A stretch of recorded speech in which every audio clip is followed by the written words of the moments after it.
Welcome to Inside Evil Interrogations, the channel dedicated to exploring the darkest corners of criminal psychology through real-life cases. In today's episode, we analyze Ralph Shortey, a former Oklahoma state senator whose fall from grace shook the state's political scene.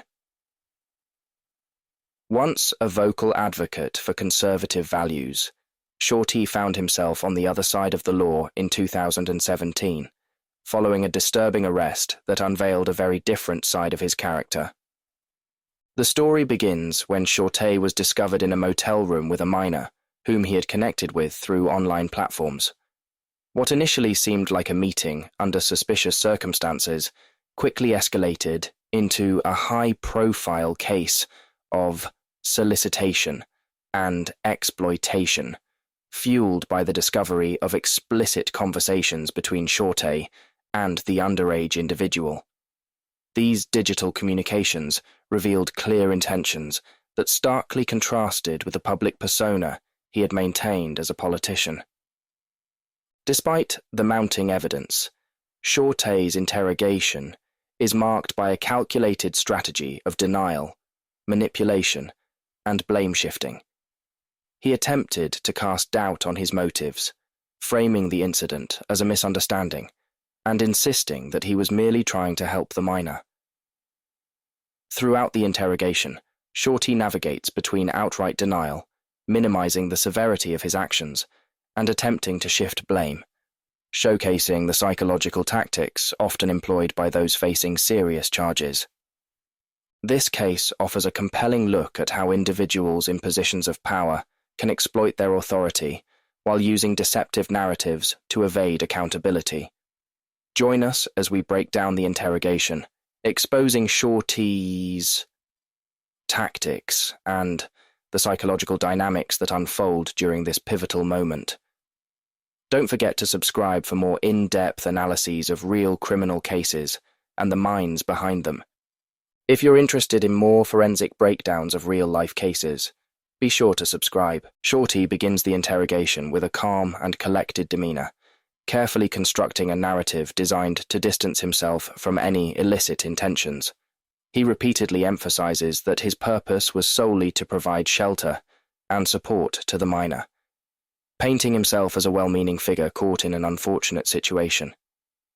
Throughout this phase, he stresses that his actions were misunderstood, reframing the encounter as a case of miscommunication rather than one of predatory behavior. This attempt to reframe the situation not only aims to reduce perceived responsibility, but also seeks to elicit sympathy from the interrogators. Forensic experts would identify Shortey's initial strategy as a classic defensive mechanism used by individuals facing severe accusations. By presenting himself as a misguided but caring adult, he hopes to manipulate the interrogator's perception and create doubt about his true intentions. His insistence on being a good Samaritan is designed to overshadow the explicit nature of the digital communications that led to the meeting. This approach is a calculated attempt to minimize the gravity of the encounter, diverting attention from the context that clearly points toward exploitation. It's a subtle but deliberate tactic that attempts to cast himself as someone who simply made a bad decision, rather than an individual with predatory motivations. First off, let me start off saying I've got a little bit of a blood pressure issue. Okay. So just if I get a little lightheaded. let me know. Yeah, let us know. You have a glass of water or anything? No, I'm fine. First off, free to go anytime you want. You can stop talking to us anytime you want. No big deal. Just say, hey, I'm done talking, and we're done talking, okay? And we'll let you out. Let us know if you have any lightness, head, anything like that. Any medical attention, we'll get you out of here and get it for you real quick. Alright, so, just so I know, what's your last name again? Shortey. Spell it for me. Shortey. What's your first name? Ralph. Middle? Allan Lee. Allenlee. What's your birthday? February 16th, 82. Yeah, home address? 2105 Southwest 64th. Oh, See. Mm-hmm. What's your phone number? 405-219-9346. 9346. Uh-huh. All right. Well, I'd like to tell you on the phone. I guess had some officers contact you at Super 8 on March the 9th, I think it was, real early in the morning. Yeah, Wednesday night, I think. And so that's what we're here to talk about. Why don't you tell me what transpired there? Well, we were inside talking, and we heard a bang on the door. I honestly didn't know who it was. Couldn't see through the keyhole or the peephole. And so, the young man I was with, I know has, I've known him for. We've been talking. He's come to the coffee shop that I operate a couple times. I've even had him over to my house, play video games before. Had no idea. Told me when I first met him that he was 20. And so when they first got there, I didn't know what the issue was. Didn't know if it was, somebody trying to get in or what. Mm-hmm. So, I asked them. They said it was a wellness check or something like that, and I said, "Hey, I'm fine." And they were persistent, and then I could finally see a badge on one of them. And then they said that there was a minor inside the room. Obviously, I had no idea when I first met this young man. He told me he was 20 years old. Like I said, we've been talking on the phone for a while. He, in fact, for a few months, he even told me that he went to California to try to get in the music industry or something. So that was when I opened the door. It just didn't make any sense to me why, there'd be Police there. Actually, what I asked him was, I said, "Are you minor?" And he said, "No, let me go talk to them." And I said, "Okay." And he went out there, and that's, I don't know what they talked about, but I asked him to check his ID. So again, I'd never even thought to ask him for his ID. There was no reason to. So anyway, I guess after that, one of the men, Sergeant something, I can't remember his last name, he's bald. He lectured me quite a deal. At that point, I was, again, blood pressure. I had to sit down, couldn't even really, I don't even honestly remember what I said to him. A little bit, I think. And I just needed to not have a stroke. So I was caught off guard by that. I think they asked me at some point if they could search the room. I had my computer bag with me, and one of the men searched my computer bag as well as the room. As far as I know, there was nothing found. That was that. Okay. So they said pardon me. They said they smelled weed in the room. Were y'all smoking weed or anything? I was not smoking weed. Was there any in there? No. Okay.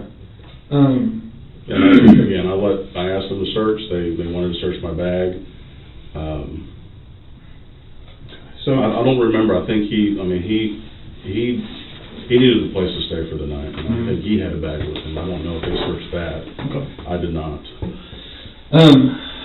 So did you stay there all night after the cops left? Or? No, I left a little while later. About what time? I have no idea. Okay. But you didn't stay until in the morning? I wanted to make sure that I was okay to leave. Okay. And that was off. So you say how long you known the guy? It's been definitely over a year. Okay. What do you know him by? What's his name? You know his last name? No, honestly, I don't remember. He's been over to my coffee shop a couple times. I know that he had been arrested for drug dealing in the past.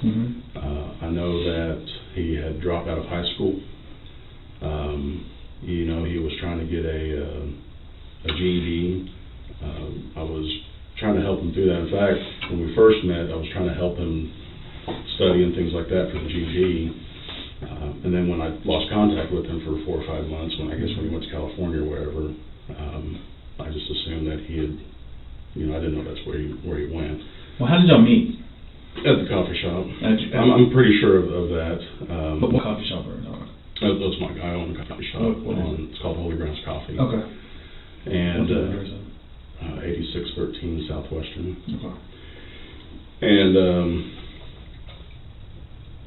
I'm pretty sure that's how we met. I honestly don't remember. It's the only place I probably would have met the guy. So anyway, he's been over a couple times there. When he came back, you know, he was, well, in fact, he told me he wanted to go be an anesthesiologist or something. And, you know, so you can't go without a high school diploma, you can't do anything without a high school diploma. And so, you know, I know that the day after the incident happened, he was going to test for the GED. Strongly encouraged him to do that.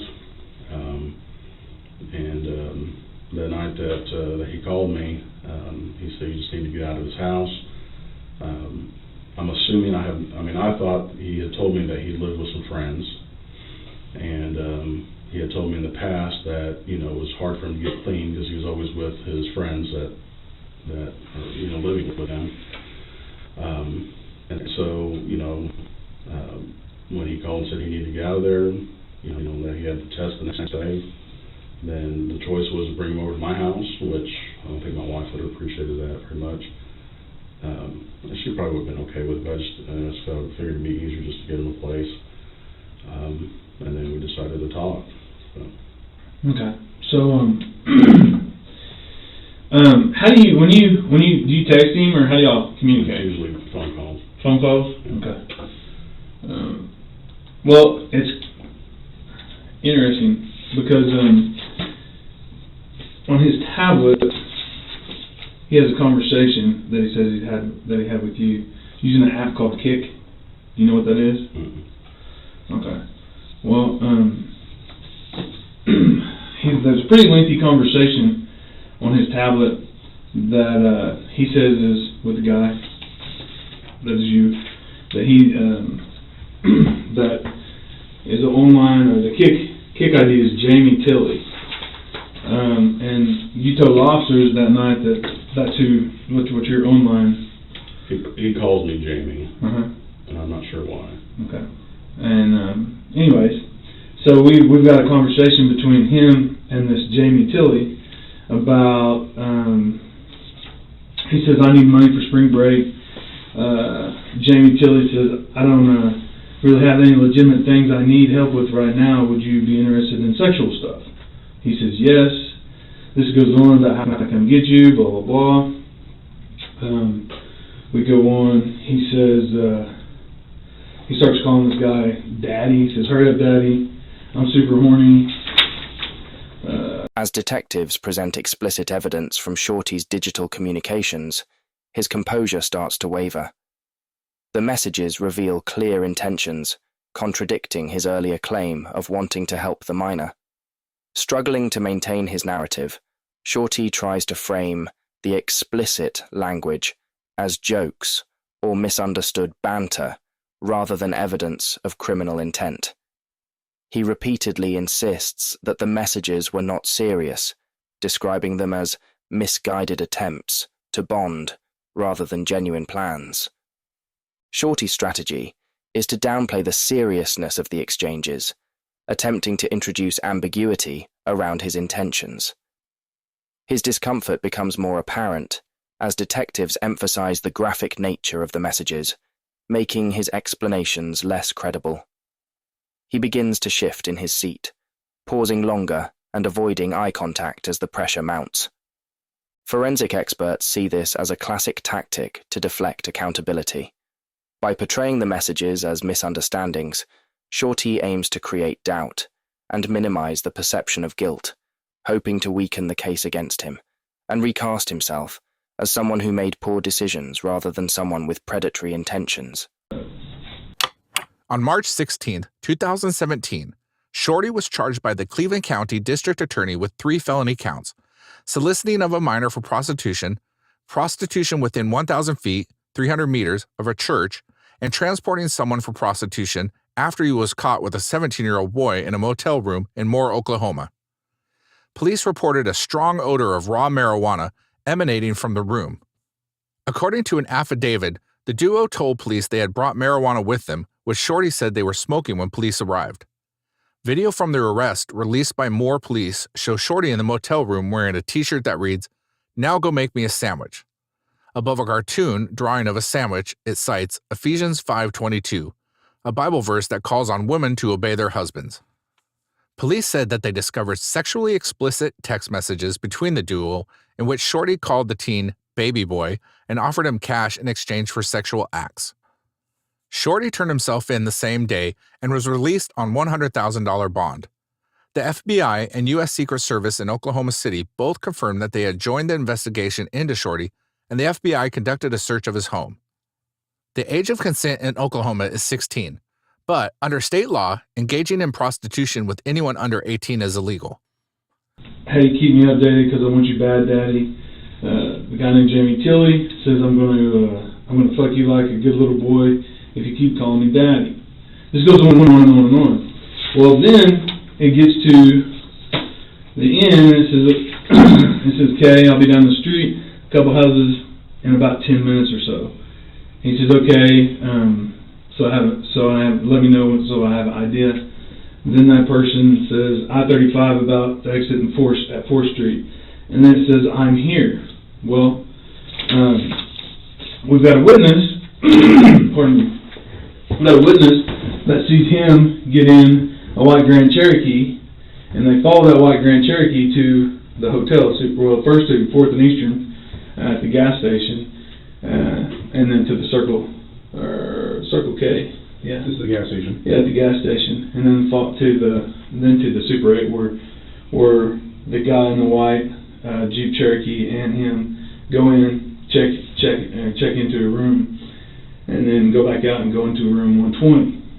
All right, and they sit there until the police show up, where she then calls his dad, and he the intern calls the police, and the police show up there to 120, knock on the door, and then you come out. So again, I ask, you told officers that you had online identity Jamie. This guy, Hagen, saying that he was talking to you. We got a witness picking him up at the same time that this message was sent saying, "I'm here." So I kind of got to say that Jamie Tilley's you. It's not me. It's not you. Okay. We communicated by phone. There was no sexual intention that night. Okay. You got anything you want to add? So how did you meet? I want to say it was at our coffee shop. Okay. So, like, he just walks in, you guys strike up a conversation, become friends, Yeah, it's happened many times. invite over to your house. Has your wife met him? I think so. Okay. Now, you said he's come to your house several times to play video games. I think just once. Come to your house once to play video games, and then you guys met at the coffee shop a couple of times. Mhm. Okay. What if I said that he told you guys met through a Craigslist ad the very first time that he posted in Casual Encounters? No. Okay. Well, Can I add, is he legitimately underage? Yeah. And he was the first time that you met him, and I said, 16. I asked him, I said, "Hey, does he know how old you were?" And he said, "Yeah, he knows," because we had a discussion about it, and at first he was uncomfortable with it, but then he finally got over it. In this conversation, it says, "She needs me to go to the store for her. My 3-year-old is sick. That's one of the things I've been dealing with tonight. We're not going to have enough time. Can we get together tomorrow, after 1? I'll get a hotel room or something if that would make it easier." It goes on talking about the coffee shop, my coffee shop. I'll be alone in about 10 minutes at my coffee shop. He says, "Can I help you with anything for spring break?" Again, you said just customers, but I'll leave in here close to 8. Okay. I'll be your slave. That sounds nice. I mean, we go on and on and on. And How old is your youngest child? 5 months. Okay. So he's telling me that when he first met you through Craigslist, that he had posted an ad in Casual Encounters, and that he had a lot of responses for it, but that you said that you wanted him to mess around with your wife while you watched. He said that he showed up to do that, or you guys got together and started talking about that. He found out your wife was pregnant, and then said that it never happened because she was pregnant. So here's the deal, Ralph. You and I both know what the truth is, and the truth is not what you're telling us. We're not saying you're a bad guy. We're not saying you set out thinking that this is some 15-year-old kid you're going to go bang. We're not saying that. We're saying, hell, maybe you didn't know how old he was. I don't know. I think you probably did based on what he's telling me, but things are what they are. Tell us the truth. Get it out there. Let's get this over with, get this behind us so we can all move on. I'm telling you that. No, you're not. You're telling us part of what happened, but you're not telling us what's going on. You told the officers there that you had an online identity of Jamie. He's talking about, you talk about in these texts when this kick account, about your kids and your kid being sick and your coffee shop and that you got customers left and that you close at 8. I mean, it's clearly you. It's clearly And we've got a witness that put you there. When you say, I absolutely picked him up. when you say I'm here, the witness is waiting down the street because she thought it was jacked up. She thought it was jacked up that he wouldn't tell her where he was going or anything like that. So she sits down the street and waits. And then she sees him going to the Super 8 hotel with you, and then she gets scared and wondering what the heck's going on, so she calls the police, or calls his dad, and who in turn calls us. So here's the deal. We're trying to give you an opportunity, all right, to help yourself out here, all right? We have we have his device. These are just photos of it. We actually have downloaded the entire device now. So we have everything that y'all said that night. Everything. The thing about it is that tablet, once you sent the message saying I'm here, that tablet was never on the internet again. So the kid conversation couldn't delete. So we have the entire conversation. But you could. Yeah, you can look at it. We have the entire conversation because it never hit the network again. This is a bad deal. This is prostitution with a minor, prostitution within 1,000 foot of a church, which are both felonies, and then transporting for the purpose of prostitution, which is a misdemeanor. I'm telling you, that's not me. It clearly is you. Ralph, that's a lie. You're lying to us right now.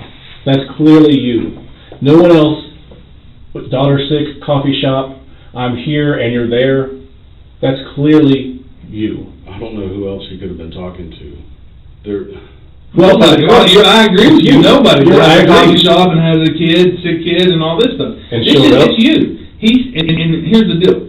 He says it's you that he's talking to. You show up with condoms. He shows up with lotion. I mean, that's not true. Hold on. Yeah, there was condoms in your bag. The cop saw them.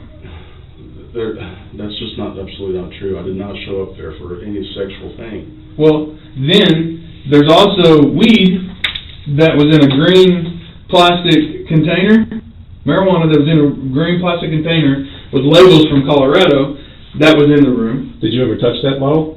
No. So there's no way your fingerprints will be on it? No. Okay, because we have the bottle. I don't know what to tell you. He says, matter of fact, he says when the police knocked on the door that y'all were both smoking marijuana. He said that he brought a gram when you brought a gram, and you guys rolled a huge blunt, and that you guys were planning on messing around, it just hadn't got there yet. And that he was going to do you a favor by whatever it was you guys were going to do, and that you were going to do him a favor by kicking him some money for spring break. Shortey becomes visibly more anxious as detectives reveal further evidence, including phone records and witness testimonies that directly contradict his narrative. His attempts to maintain composure start to break down, with his body language showing signs of increased stress, fidgeting, shifting in his seat, and longer pauses before responding. Despite the mounting evidence, he continues to deny any wrongdoing, attempting to paint himself as a misunderstood figure caught in an unfortunate situation. Shortey repeatedly emphasizes that his actions were not driven by malicious intent, claiming that any inappropriate communication was either misinterpreted or taken out of context. he tries to redirect the conversation toward his personal struggles and how he may have been trying to help the individual rather than exploit them.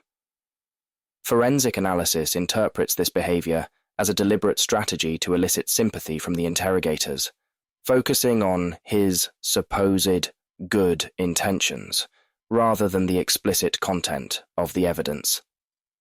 This approach is commonly noted in cases where suspects seek to negotiate a less severe outcome.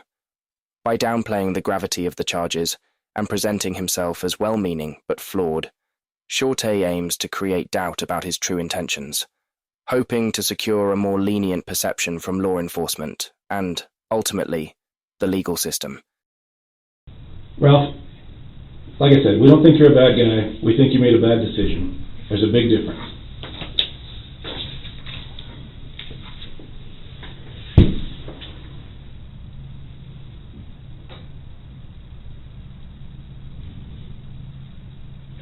I just don't know why he would do that. I honestly don't know. Because it's true. It's not true. I mean, he's 17. And He's he lied about 17. that too. Okay, well, for all practical purposes, let's say he did lie about that, all right? Jamie Tilley is you, and I can prove it.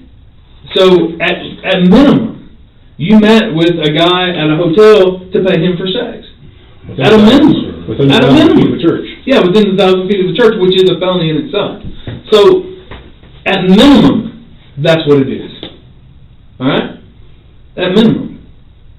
So, I'm giving you an opportunity here, and he told me I shouldn't, but I am. I'm giving you an opportunity to do it, to take responsibility for it and make it a little bit easier on yourself. If you don't want to take it, that's fine. Okay? I can tell you what I'm going to do tomorrow. All right? First thing tomorrow morning, I'm taking this case to the Cleveland County District Attorney's Office. Okay? I'm going to suggest that they file charges for solicitation of a minor, possession or prostitution within 1,000 feet of a church, and transporting for the purposes of prostitution. Okay, and then they're going to decide whether or not they're going to file charges or not. Obviously, I've given you the opportunity. I'm giving you an opportunity to help yourself out, to tell us what happened. Everything that I'm telling you, I can prove beyond a shadow of a doubt. So, I know that's why we're sitting here so strongly telling you you're lying, because we can prove the Jamie Tilley ID. We can prove that identity is you. I mean, amazing things that we can do with electronics and stuff like that. That we can recover and stuff like that with warrants and everything. So I'm telling you right now, but beyond a shadow of a doubt, that's you. After the reports emerged, but before charges were filed, the Oklahoma Senate unanimously voted to strip Shortey of privileges, including his parking space, office, and positions on committees, although he retained his seat, ability to vote, and salary. A number of Republican and Democratic Oklahoma officials called upon Shortey to step down, including Governor Mary Fallin. Shortey resigned from office on March 22, 2017, 6 days after being charged. And if you want to move forward from this with keep saying that's not you, then that's fine. But I don't want to be here not giving you an opportunity to set it straight and tell the truth. It doesn't sound like anything I say is going to help. Okay. I mean, the truth helps. And just so you know that you guys also exchanged dick pics at one point. And when hopefully you didn't take a picture of your dick with your phone, because that's going to tag it whenever you send it to somebody. No, I don't do that. Okay. I wouldn't.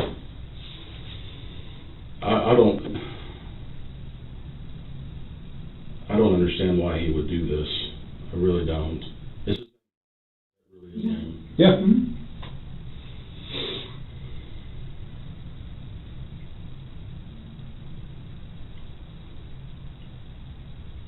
And he said he knows you because, like you're saying, coffee shop, all that. Said you guys smoked weed on the second floor of the coffee shop in the past.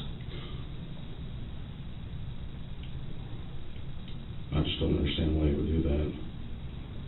He has nothing to gain from this. Except screwing me. How does that help him? I have no idea. Yeah, I mean, He has nothing to gain. why would that I know screw he's him? on probation or whatever. He has no idea who you are. He thinks your name is Jamie. He has no idea what your real name is. None. He referred to you as Jamie the whole time I'm talking to him. I don't understand this.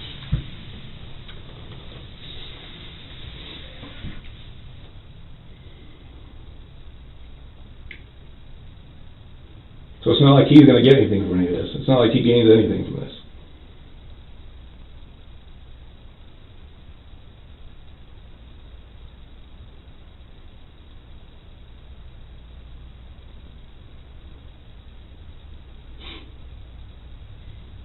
Have you got your phone with you right now?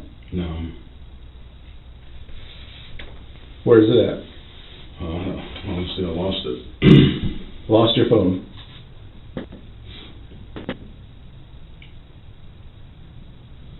Because you and I both know what would be on that phone. There's nothing on that phone. You can tag it or whatever. I mean,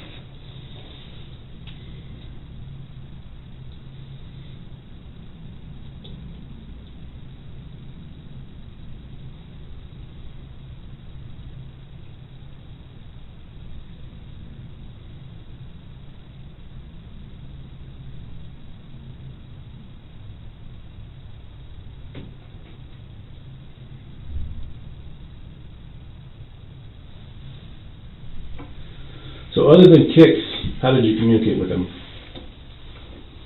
Did you email him?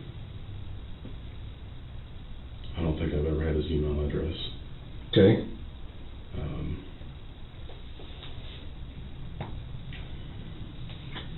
But mostly it was in person, I'll be honest. Okay. Anytime that we got together, it was, like I said, he came to the house once. We've only, met in person maybe 2 or 3 times.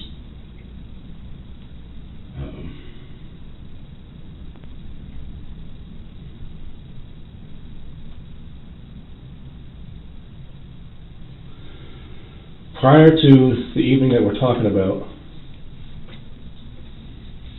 how much sexual stuff had you guys done together? Nothing. So that was going to be the first time? We weren't doing anything. Not when we got there you weren't, but that was the plan for that evening. No. Clearly it was. Sir, I'm telling you it wasn't. I don't have any legitimate work for you, and you're just doing sexual stuff. Would you be interested in any sexual stuff? He says yes. Then it gets worse on down through here, as far as talking about it. It says, at one point, I don't know, I may have said this earlier, I'm gonna fuck you like a good little boy if you keep calling me daddy. He goes, yes, daddy, please. Did you ever have sex with him? No, never. Did you ever give him a hand job? No. Did he ever give you a hand job? I've never even seen him naked or even asked. So, this was going to be the first time that any of that had ever happened. No, sir. Well, you can't help with this stuff. You can definitely help with my cock, though. That's another statement. I'm just going through here reading what you wrote, because I can prove that you wrote it. That's you. So I'm just letting you know, so you know what's coming down the pipe. So how did you? If that's not you, how did you contact him last night or that night? I think he called me. He doesn't have a phone. Sir, he called me. That's all I can say. I don't know. How did he know that you were outside? He called me, and I told him I was on my way. I told him I'd be there at a certain amount of time, and I got there. Did you use this phone that you've lost? That was the only phone I had.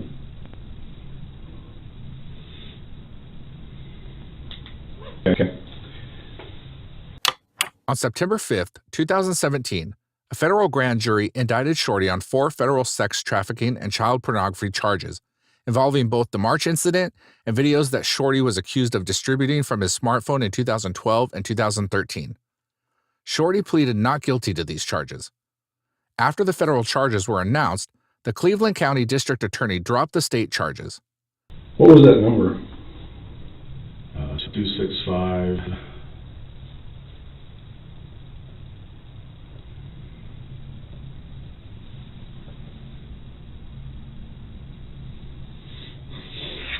can't remember the last four. Of the phone that you lost?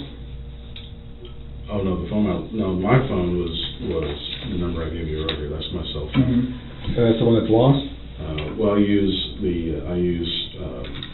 Hangouts for Google numbers. I've always used them for all of my businesses, and so it would have been 265. I can't remember the last four. Explain that to me. What does that mean? Like when you call him or he calls you on this 265 number, Yeah. and that goes to your cell phone via Google Hangouts. Yeah, it's a forwarded number. A Google Voice number? No, it goes directly to my number. Okay. And so you called him back and said, "I'm here." Right. Okay. And what number would you call? Well, I think I just told him I'd be there in 20 minutes or whatever. And then he saw you when you got down the street? Okay. Well, as far as I know, you keep saying down the street. I went to the house that he told me to go to. What house is that? You remember? maybe 912, 916, something like that. Okay. Boozeden or whatever it's called. Yeah.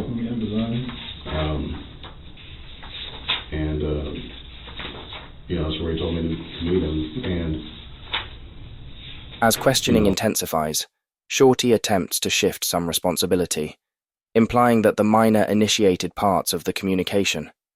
Detectives counter with more explicit messages, exposing contradictions in his statements. This blame-shifting tactic is often observed in individuals who wish to portray themselves as less culpable, aiming to create doubt about their intentions while confronting significant evidence. Interrogation of a convict. I'm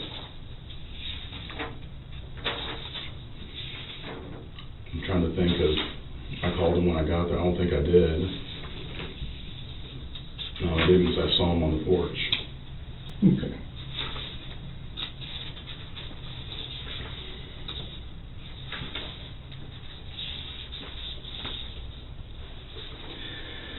And you think that what you've told us today is going to make sense to a jury of your peers? All I can say is the truth, sir. And then you're not. I agree. All you can say to help yourself out is the truth, but you're not doing that.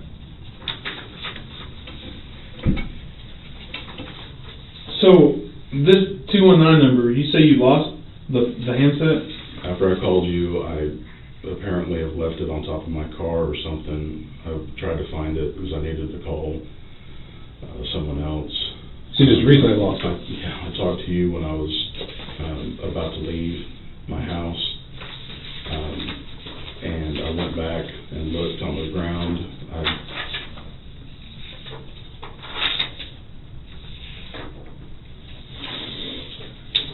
Anything else? Nope. That is it. We gave it a shot. Yep. Do you have any questions?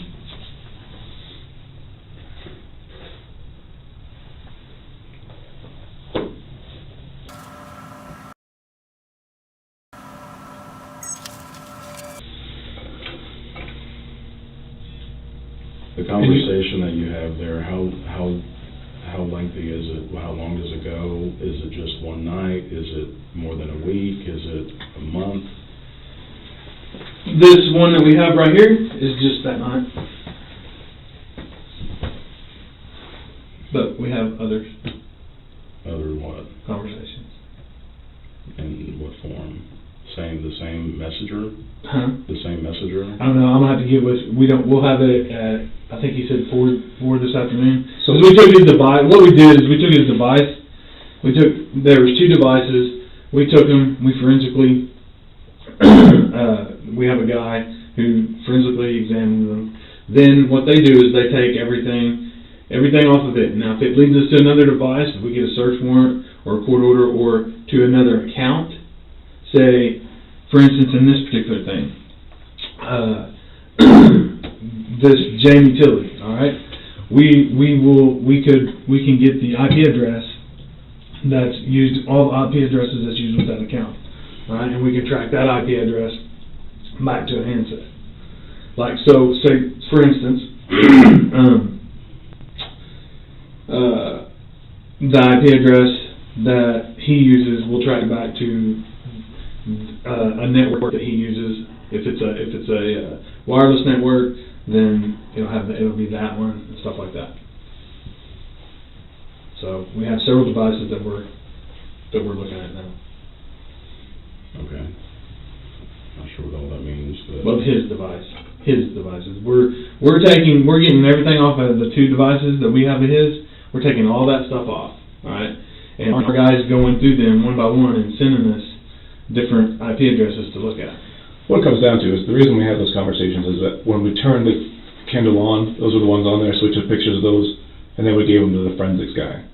And what he'll do is he'll go get more in depth, but that way he and I don't screw it up by trying to fiddle with the damn thing. So we have more conversations. I just don't know what platform they're on, because all we did is what was up on the tab. We took pictures of what was up on the tablet then.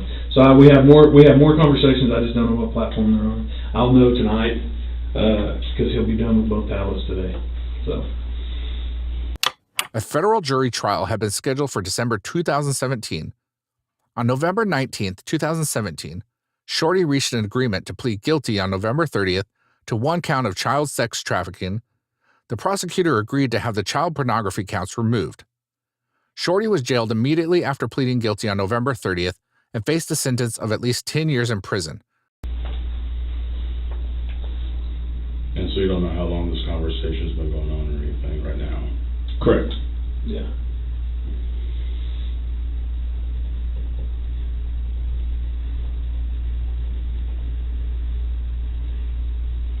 So basically, all that can happen is, at this point, is that we get more evidence about what's going on. Because there's nowhere to go from here, but more to add to it. I can find. I know you guys don't believe me, and I'm not going to try to convince you otherwise unless I have something to show you, and I just don't know. I find it hard to believe that you magically lost your phone on the way over here as well. It's not the first time, sir. Well, but just look at it. Okay, take all this crap in this conversation that we've had out of it. All right. So just put yourself in my shoes. Okay. So you got a guy who gets caught in a room with a minor, or in a hotel room with a minor, and he comes in and talks to us, knowing that he's had a conversation with this minor on an electronic device. All right. Probably his phone, because of the way he was at the store, he was at the guy's store, he was in his car, so more than likely it was on his phone. So you're coming in blind, not knowing Also extremely nervous. Well, I got you. I know, but put yourself in my shoes. You're coming in this blind, only knowing that we're going to want to talk to you about, the hotel room, and all of a sudden you come in and you don't have a phone. And I know you live with your phone. You have to.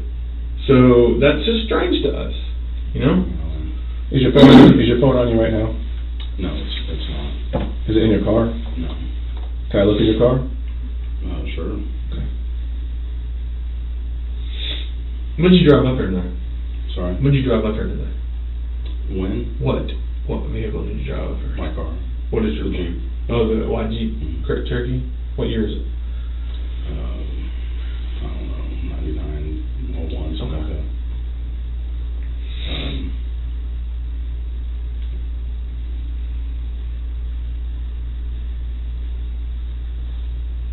Have you talked to him since that night?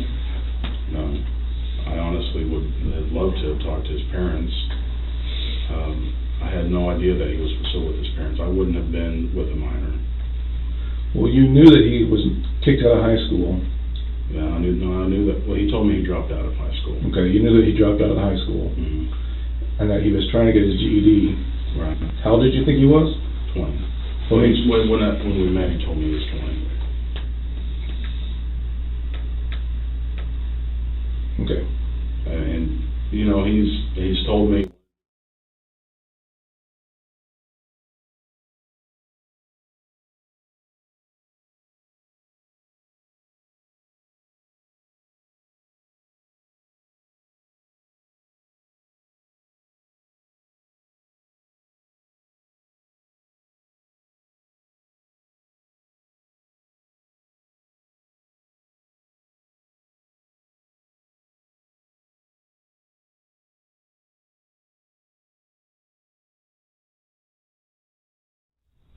Guys, this is why this is just so, I don't understand why you would do this. Because that's all we've ever talked about, is just life and just trying to get him better, I guess. I had no idea he lived with his parents. Is he still in high school?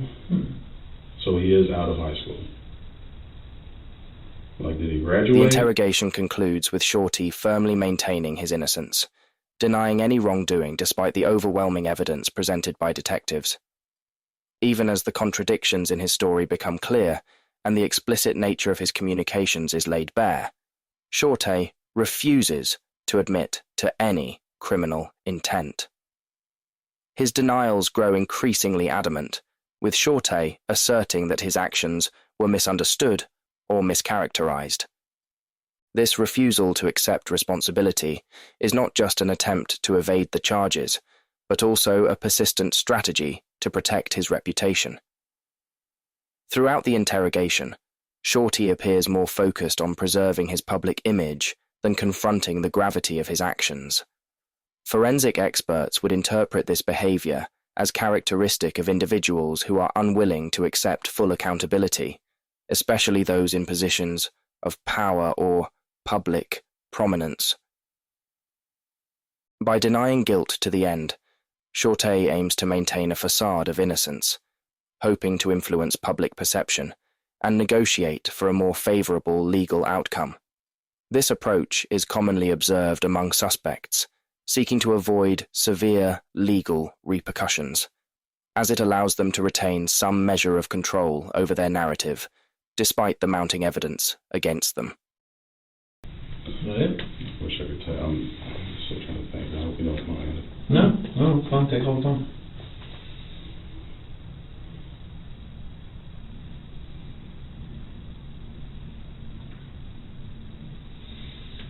Unfortunately, in these type of deals, you get one shot at talking to us. So make sure you've got all the questions answered that you can think of.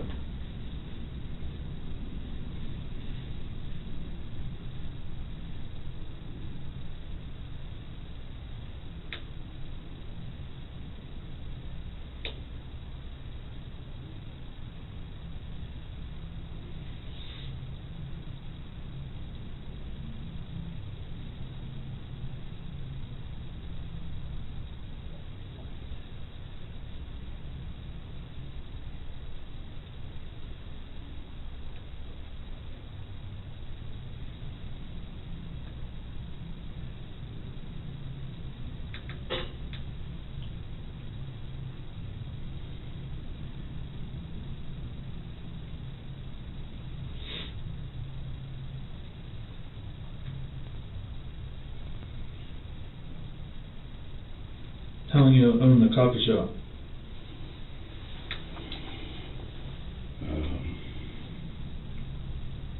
A couple years now, I think. Okay.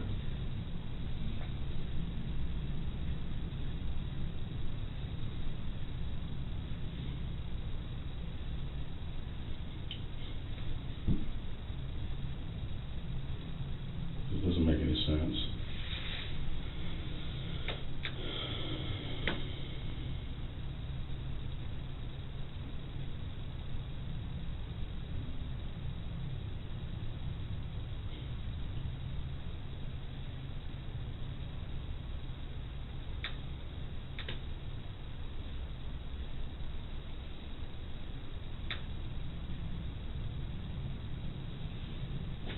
So this Kick Messenger, have you ever used it? No. I've heard of it. Obviously, I check my daughter's phone to see what's on there. How old's your daughter? 13.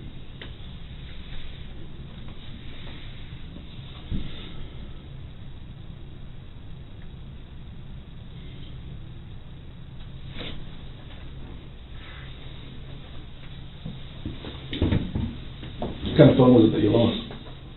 Samsung. I may find it. I'm going back where I drove.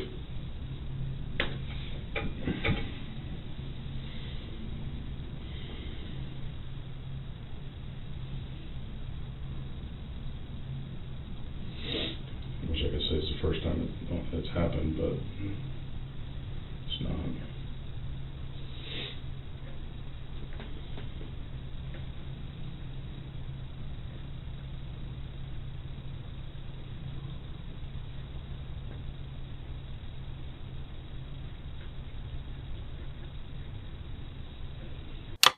In early December 2017, police released their video of Shortey's arrest at a motel where he was found with a 17-year-old male prostitute.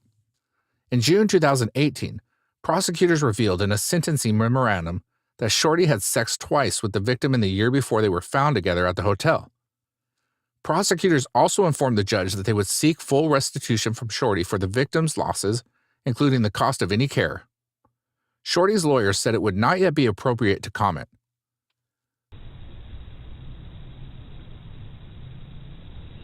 So why did you tell the officers there that you had an online identity by Jamie? I didn't say that. I said that he's called me Jamie. Well, I don't mean to. You did, because we got body cameras and I actually saw it. So, I mean, they were talking to him, they were talking to you, and you said you had that you went online or had an online identity of Jamie. That's it. You didn't say Tilly, the last one, but you said Jamie. I remember that, sir. Okay. I remember him asking me what my name was. You asked me about email conversations earlier. Mm-hmm. I'm just trying to find something for you guys.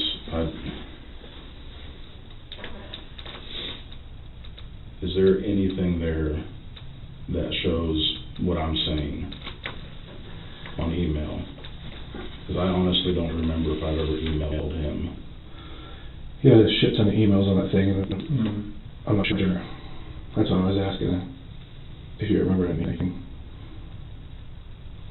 I gave the officer my email address the other night. I guess I'll search and see if there's any. I'm just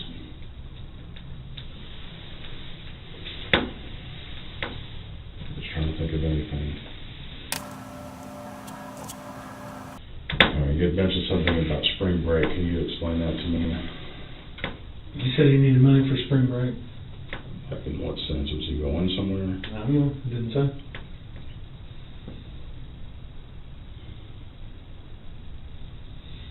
Okay, so he's...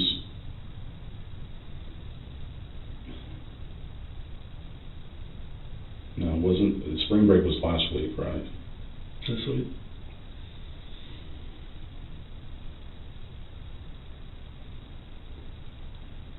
And some places is next week. I think more is this week, though. Yeah, I think so. But it probably wouldn't matter to him if he's not in high school, I guess.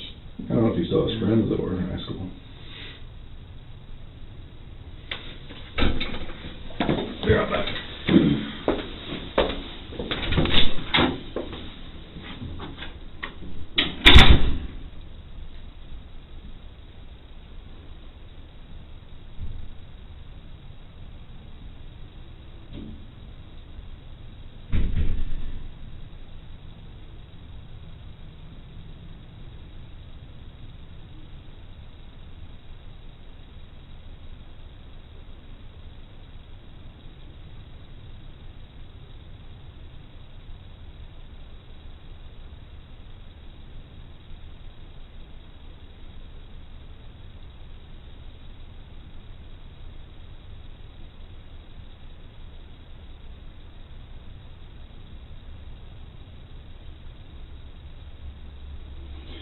There's really not any way around it.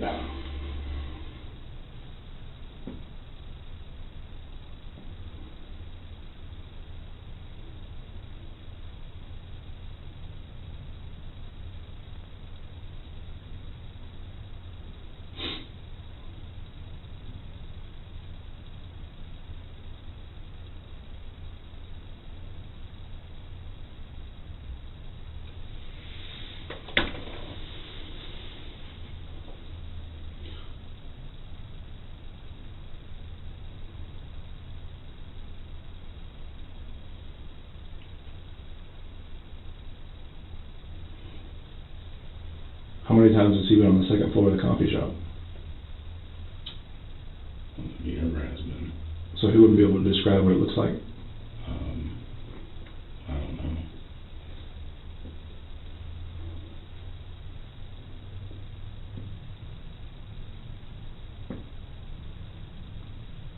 I mean, it's not like private or anything. I mean, anybody can go up there. In fact, it's an open office.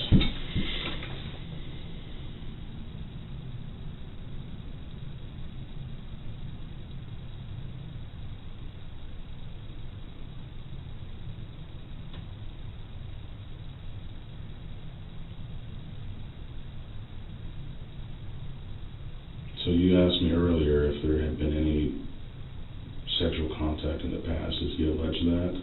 He said you guys kissed. When? Before May of last year.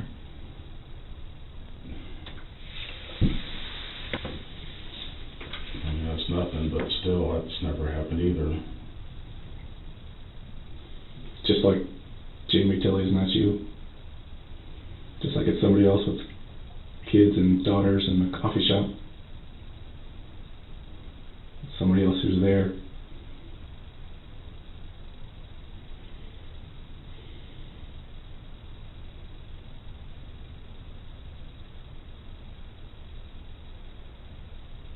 Man, you made a bad decision.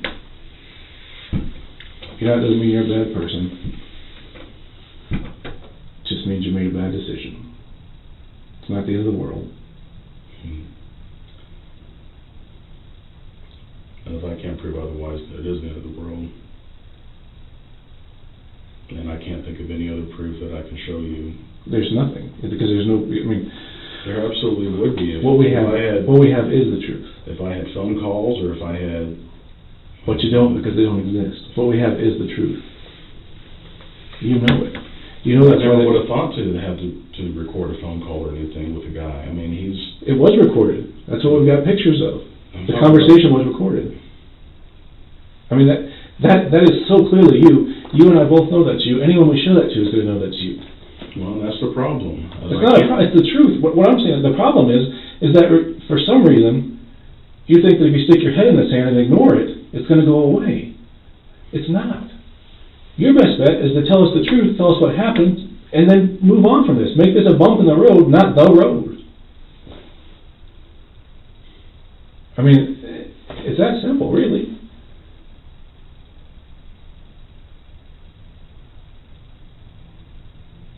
This is not a defining moment. This is just a moment. No, this is you've had other things happen in your life that were awful at the time, and then now that you look back at them, they're still awful, but they didn't change who you were. It's a bump.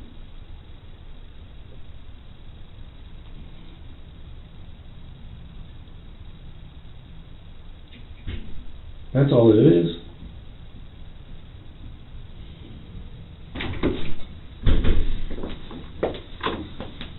It doesn't change the fact that you're a good person, or that you care about your family. None of that changes.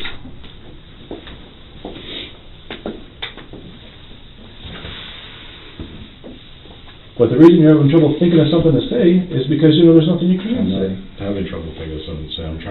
You're trying to decide whether or not you should tell us what happened. No, I've told you everything. Okay.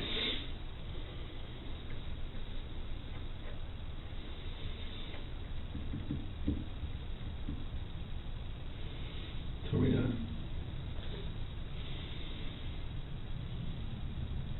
I can't think of anything else.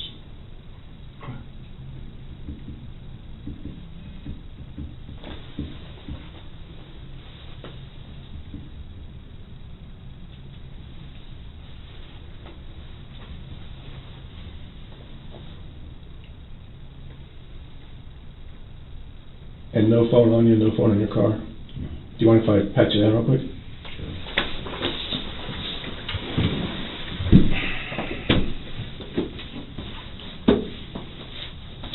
Sure. Ralph Shortey's interrogation is characterized by strategies of denial, deflection, and blame shifting.